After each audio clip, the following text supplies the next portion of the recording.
montó el avión en una lancha y por el río llevó el avión hasta Puerto Berrío. Allá lo estaba esperando mi papá. Llegó la tarde, entonces amarraron el avión muy amarrado en la orilla del río y se fueron a descansar. Al día siguiente salieron y no había avión por ninguna parte. Un vendaval se había llevado el avión. La pérdida del tercer avión, afortunadamente sin víctimas, aunado a la parálisis del comercio por la crisis de los años 20, llevó a la suspensión del pedido del cuarto avión. La Compañía Colombiana de Navegación Aérea fue disuelta casi a los 2 años de su fundación. Por razones de orden técnico, corrió con la misma suerte que las primeras compañías fundadas en Europa en 1919. Solo sobrevivió la KLM, fundada un mes después de la empresa antioqueña. En el mismo año de fundada la Compañía de Navegación Aérea, se fundó en Barranquilla con socios colombianos y alemanes SCACTA, que tuvo la suerte de durar muchísimo más porque los aviones eran más resistentes, eran de metal y más resistentes. Y más tarde se fusionó fundando Avianca, que tiene el mérito de haber durado hasta hoy día. En julio de 1920 llegaron de Alemania las 2 primeras aeronaves, bautizadas el Colombia y el Bogotá. Eran hidroaviones monoplanos de fuselaje metálico con un potente motor tipo Junker F-13. SCACTA comenzó entonces a realizar un vuelo semanal desde Barranquilla hacia el interior del país, sobrevolando las altas cordilleras con trenes de aterrizaje. Después de varios accidentes, suspendieron los aterrizajes en esta zona del país y adecuaron de nuevo los flotadores en los aviones. Sin embargo, la aviación empezó a popularizarse en el interior del territorio nacional. Poco a poco, aparecieron pequeñas líneas aéreas regionales controladas por SCACTA, como la Compañía Santandereana de Aviación, COSADA, y las líneas aéreas del Cauca, LIACA.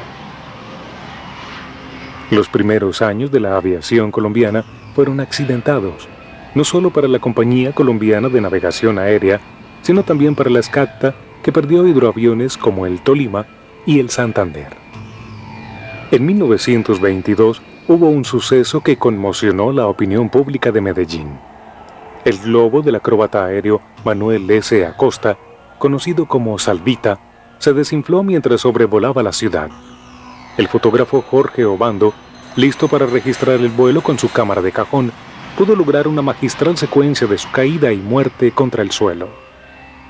En 1925, SCACTA, con una flotilla de 20 Junkers, inauguró sus vuelos internacionales, primero a Venezuela y luego entre Sur y Norteamérica, haciendo escala en los países centrales y en Cuba.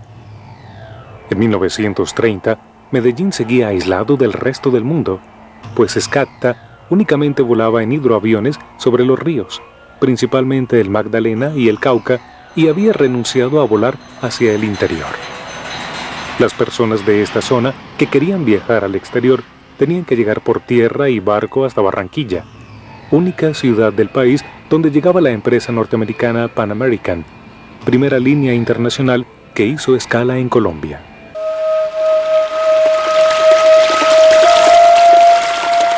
El señor Gonzalo Mejía, quien había seguido de cerca los desarrollos de la aviación, seguía soñando en conectar a Medellín con el resto del mundo por medio de una gran línea aérea internacional y con su tenacidad consiguió el capital para hacerlo. Sin embargo, la Pan American interpuso sus intereses entre Mejía y el proveedor de los aviones, Henry Ford. El emprendedor antioqueño tuvo que aceptar ser socio minoritario de la compañía norteamericana en la ruta Medellín-Panamá y alquilarle los aviones.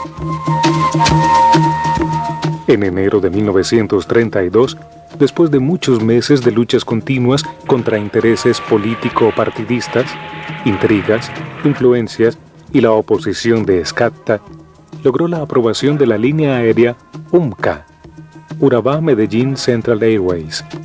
Con esta línea, logró conectar no solo a Medellín, sino también a la región de Urabá con el resto del mundo. Cuando ya la aviación comercial en el mundo fue una realidad, Medellín y por lo tanto Antioquia estaban completamente aisladas del mundo porque carecían de aeropuerto. Don Gonzalo Mejía dio una batalla, realmente fue una batalla, con los consejos de la época, con los consejos municipales, para que se estableciera un aeropuerto que abriera las puertas del vuelo y del mundo entero a Medellín. Tuvo que él mismo buscarse la ubicación del aeropuerto y se cuenta que se iba a caballo por las laderas que rodean a Medellín, mirando las posibles ubicaciones. Él fue quien escogió el lugar en donde hoy está el aeropuerto Olaya Herrera, con don Guillermo Echavarría. Las Playas fue el sitio escogido por don Gonzalo y confirmado después por una comisión de técnicos extranjeros. El primer campo aéreo que tuvo Medellín en 1932 estuvo conformado por una pista de 947 metros, una bodega con techo y sin paredes y un escritorio. Más tarde tomó el nombre de Aeropuerto Olaya Herrera. En julio de 1932 se efectuó el vuelo inaugural de UMCA en el avión Marichú, un avión anfibio para acuatizar en el Golfo de Urabá y con ruedas para aterrizar en Medellín. La línea UMCA continuó haciendo los viajes Medellín-Turbo-Panamá durante 15 años sin sufrir un solo accidente y modernizando sus aviones de acuerdo con los progresos de la aeronáutica. Que cuando ya hubo los DC-2 y los DC-3, aparatos ya muy confiables que podían dejar de cabotear y que aterrizaban directamente en tierra y volaban sobre el continente, don Gonzalo vio que se requería la ampliación del aeropuerto, la extensión del aeropuerto. Tuvo que dar otra batalla ingente, enorme, para que se alargara el aeropuerto y recibiera los DC-2 y los DC-3. Tengamos en cuenta que eso acabaría con la UMCA, que le era muy rentable, porque ya esos aviones eran transcontinentales. Sin embargo, se empeñó nuevamente en dar la batalla y la consiguió, y entonces el aeropuerto Olaya Herrera extendió su pista.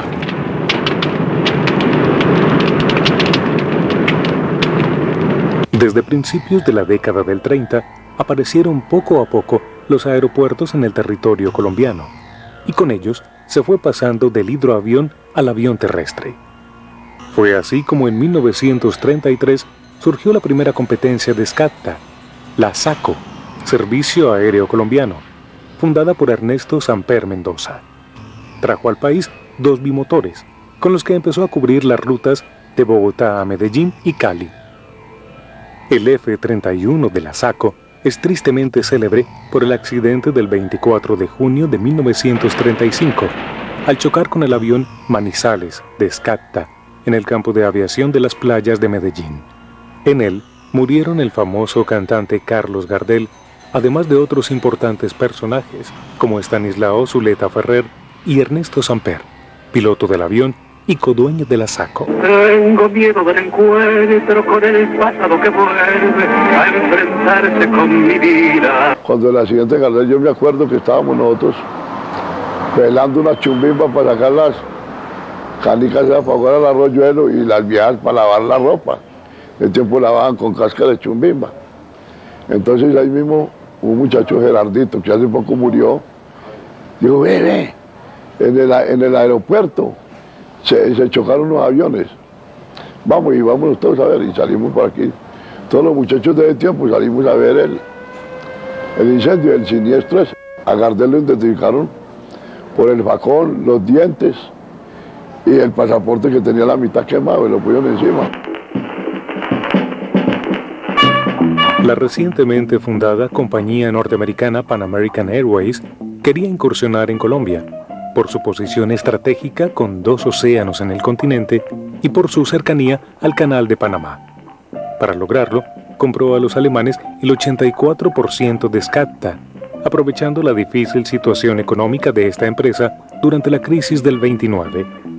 Se trató de una transacción secreta, conocida solo en 1939, cuando al estallar la Segunda Guerra Mundial, el gobierno norteamericano le exigió al colombiano licenciar a todo el personal alemán. En consecuencia, el gobierno colombiano fusionó a SCACTA y a SACO el 8 de junio de 1940. La nueva empresa cambió de razón y se convirtió en Aerovías Nacionales de Colombia, S.A., Avianca. A partir de 1944, con la terminación de la Segunda Guerra Mundial, surgieron en el país una gran cantidad de pequeñas empresas aéreas, equipadas con los aviones sobrantes. Casi todas ellas tuvieron corta vida y desaparecieron o fueron absorbidas por Avianca o por alguna de sus filiales. Con la primera mitad del siglo XX terminó la época dorada de aventura y heroísmo en la aviación colombiana. La época en la cual los pilotos eran al mismo tiempo vendedores de tiquetes, despachadores, maleteros y hasta cabineros. La aviación comercial entró en pleno apogeo y se siguieron fundando nuevas compañías. En el año 1951-1952, esa compañía fue fundada por un grupo de pilotos, el mismo nombre lo dice, Aerovías de Pilotos Asociados, Avispa. Hoy, en el nuevo siglo, el sueño de aquellos visionarios pioneros que cifraron en el transporte aéreo la posibilidad para entrar y salir de estas montañas, se ha consolidado en un presente sólido para la vida de los antioqueños y en un futuro promisorio de nuevas alas que cruzan los cielos de la región y del país.